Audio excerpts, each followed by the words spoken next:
another team has emerged in the race for potentially trying to trade for James Harden, with it now currently being reported that the Miami Heat are interested in potentially trading with James Harden. Not just that, it is reported that James Harden and the Miami Heat both have mutual interest in each other, and that's all being reported by Barry Jackson. What's going on, everyone, and welcome back to the channel. Today I've got some more NBA news to talk about with you guys. Again, it's been a real roller coaster with all the James Harden news currently going on right now. We've seen that he's been breaking numerous of COVID rules, etc. And he even, I believe, broke a COVID rule recently, which I think that the Houston Rockets didn't have 8 players going into the game, and the game actually had to get postponed from OKC, and pretty much the reason it was postponed, I believe, was because James Harden was that 8th player, and he couldn't obviously play because he broke the rules. So, very, very unfortunate situations. I mean, if you're an OKC or Rockets fan,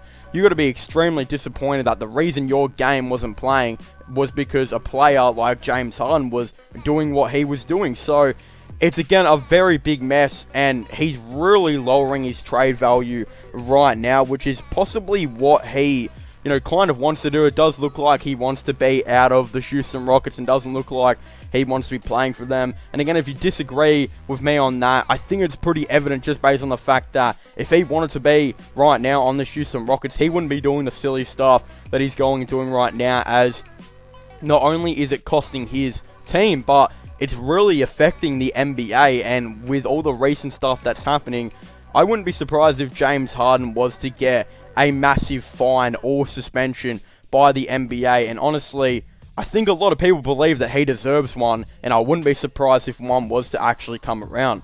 In saying all this though, this is actually perfect for the Miami Heat, as James Harden is really lowering his trade value right now. And honestly, I don't really believe that James Harden is necessarily the best fit for the Miami Heat, because I think what Miami prioritized the most is defense, and I think that's just how it is with them. They love their defense, they love their mid-range shots, they're not scared of potentially taking them, and James Harden doesn't really tick those boxes too much. James Harden, if he goes to the mid-range game, it's usually because he's going to do a little floater, or he's doing, kind of that pick and roll with his center to either get an easy layup, or he's going to do an alley to his center, or then usually he would rather stick to the 3-point line. That's usually how James Harden goes about his game, and that's usually his play style. He doesn't necessarily pull up on the mid-range, most of the time. Then if we're talking about, again, his defense, look, James Harden is an underrated defender, because people say he's the worst defender in the league, and I can tell you that that is far from true.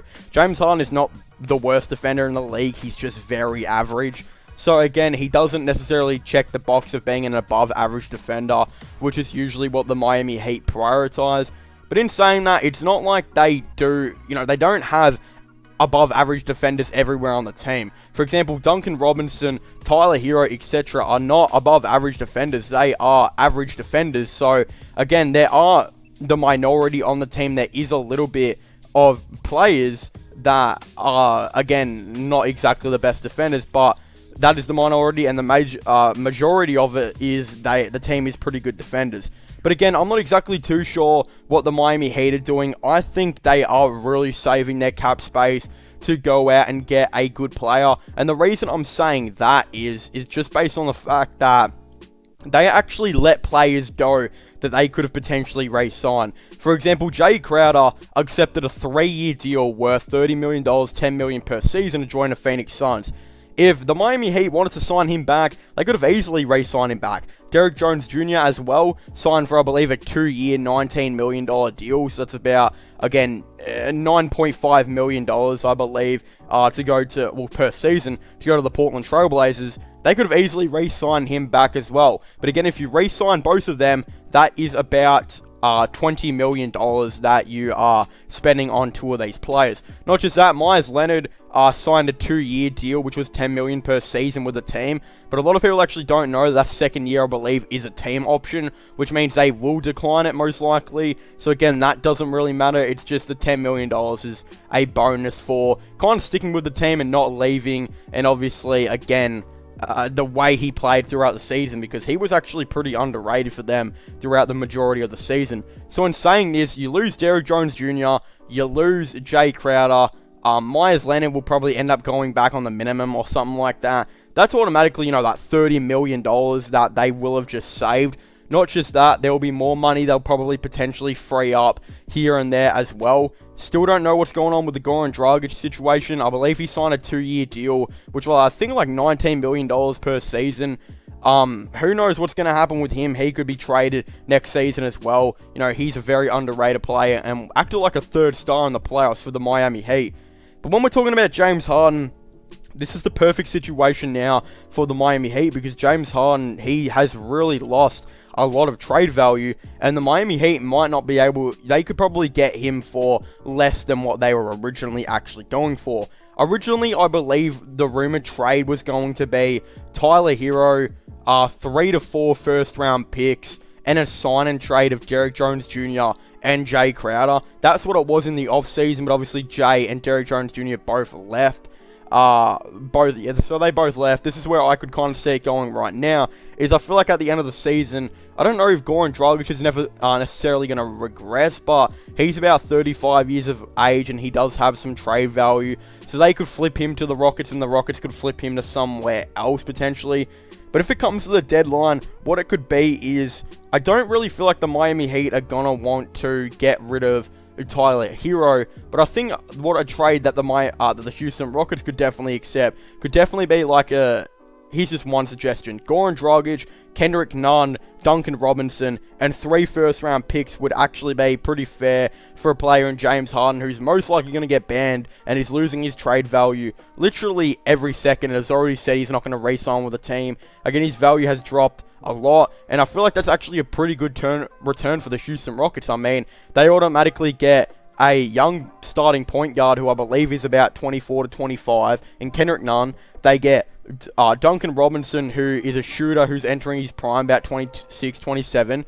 3 first-round picks in the future that will definitely help out. And they can get Goran Dragic, who they can move on to a different team and potentially get a first-round pick and another young player out of. So, again, in the end of the day, through the trade, let's just say they move on Dragic, they could get another young player, Kendrick Nunn and Duncan Robinson, and 3 to 4 future first-round picks.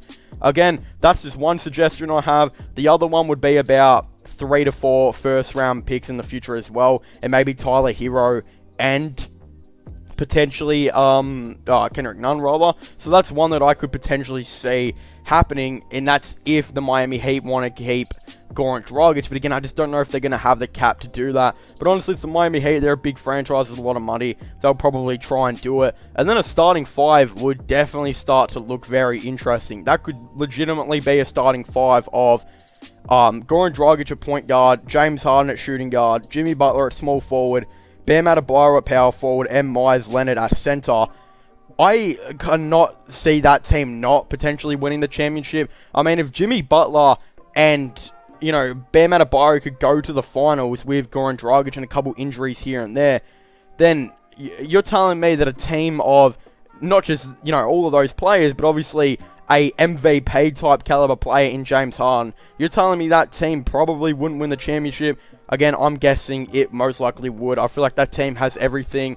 Goran Dragic is an underrated defender. He's, good at that point guard position. Great scorer. James Harden, again, is a very, very good player at the shooting guard position. Jimmy Butler at small forward. Great defense. Great leadership. Just a great player in general. Bam Adebayo, who a lot of people think plays a lot of center. He actually played a lot of power forward in a previous season. He mostly guarded the power forward position, but on offense played center.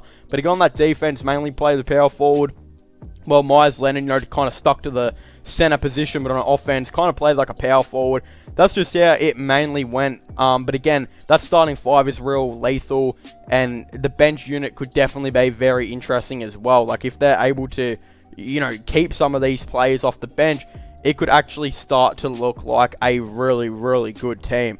But again, I would definitely really like to know all of your thoughts and opinions on this. do you guys think the Miami Heat should actually go ahead and potentially try and trade for James Harden? Again, I definitely would really like to know all of your thoughts and opinions on this down below. But of course, don't forget to subscribe to my gaming channel, MIRL/vlogging channel. Don't forget to subscribe to this channel for the latest sports related content and news. And again, don't forget to check out my podcast as well if you haven't already. But as I was saying, I have to thank you guys so much for watching this video. Make sure to leave a like, subscribe, and comment, and I'll see you guys next time. Goodbye.